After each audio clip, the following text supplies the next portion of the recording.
যুক্তরাষ্ট্র ও ইরানের মধ্যে চলমান সংঘাত থামাতে যখন আলোচনার সম্ভাবনা তৈরি হচ্ছে, তখন ইসরায়েলের প্রধানমন্ত্রী বেনিয়ামিন নেতানিয়াহু সেই আলোচনা পণ্ড করার জন্য মার্কিন প্রেসিডেন্ট ডোনাল্ড ট্রাম্পের সঙ্গে বৈঠক করতে যাচ্ছেন। ধারণা করা হচ্ছে এই বৈঠকে তিনি যুক্তরাষ্ট্র ইরানের মধ্যে কূটনৈতিক আলোচনা, উত্তেজনা কমানো বা সংঘাত বন্ধের যে কোনো উদ্যোগ থেকে ট্রাম্পকে বিরত রাখার চেষ্টা করতে পারেন। দীর্ঘ ৫ দশকের বেশি সময় ধরে যুক্তরাষ্ট্র ও ইরানের মধ্যে উত্তেজনা ধরে রাখতে ইসরায়েল কৌশলগত ভূমিকা পালন করেছে, এমন দাবি করেছেন এক বিশ্লেষক। তার মতে, বিভিন্ন সময়ে কূটনৈতিক উদ্যোগ ব্যাহত করা, রাজনৈতিক চাপ সৃষ্টি এবং গোয়েন্দা তৎপরতার মাধ্যমে ওয়াশিংটন-তেহরান সম্পর্ককে সংঘাতমুখী রাখার চেষ্টা করা হয়েছে। প্রতিবেদনে বলা হয়েছে, ইসরায়েলের ধারাবাহিক সরকারগুলো আঞ্চলিক সংঘাত নিরসন বা যুক্তরাষ্ট্র ইরান উত্তেজনা কমানোর উদ্যোগকে সন্দেহের চোখে দেখেছে।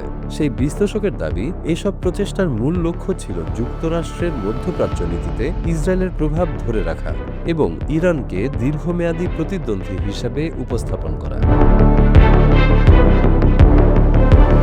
এই বিশ্লেষণ অনুযায়ী ১৯৮০ থেকে ১৯৮৮ সালের ইরান-ইরাক যুদ্ধের সময় থেকেই এই কৌশলের ভিত্তি তৈরি করা হয়।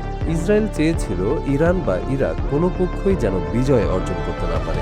দীর্ঘ যুদ্ধ দুই প্রতিদ্বন্দ্বীকেই সামরিক ও অর্থনৈতিকভাবে দুর্বল করবে, এমন ধারণা কাজ করেছিল বলে তিনি উল্লেখ করেন। পরবর্তী সময়ে যুক্তরাষ্ট্র ও ইরানের সম্পর্ক স্বাভাবিক করার বিভিন্ন উদ্যোগও বাধার মুখে পড়ে বলে দাবি করা হয়েছে। ১৯৯০-এর দশকে লেবাননে আটক মার্কিন জিম্মিদের মুক্তি নিয়ে আলোচনায় অগ্রগতি হলেও লেখকের মতে ইসরায়েলি অবস্থান ও যুক্তরাষ্ট্রের অভ্যন্তরীণ রাজনৈতিক চাপ সেই প্রক্রিয়াকে জটিল করে তোলে। ২০০১ সালের ১১ সেপ্টেম্বরের হামলার পর আফগানিস্তানে তালেবান বিরোধী লড়াইয়ে যুক্তরাষ্ট্র ও ইরানের স্বার্থ কিছু ক্ষেত্রে কাছাকাছি এসেছিল। তবে বিশ্লেষকের দাবি অনুযায়ী এরপরই ইরানকে বড় নিরাপত্তা হুমকি হিসেবে তুলে ধরার প্রচেষ্টা জোরদার হয়।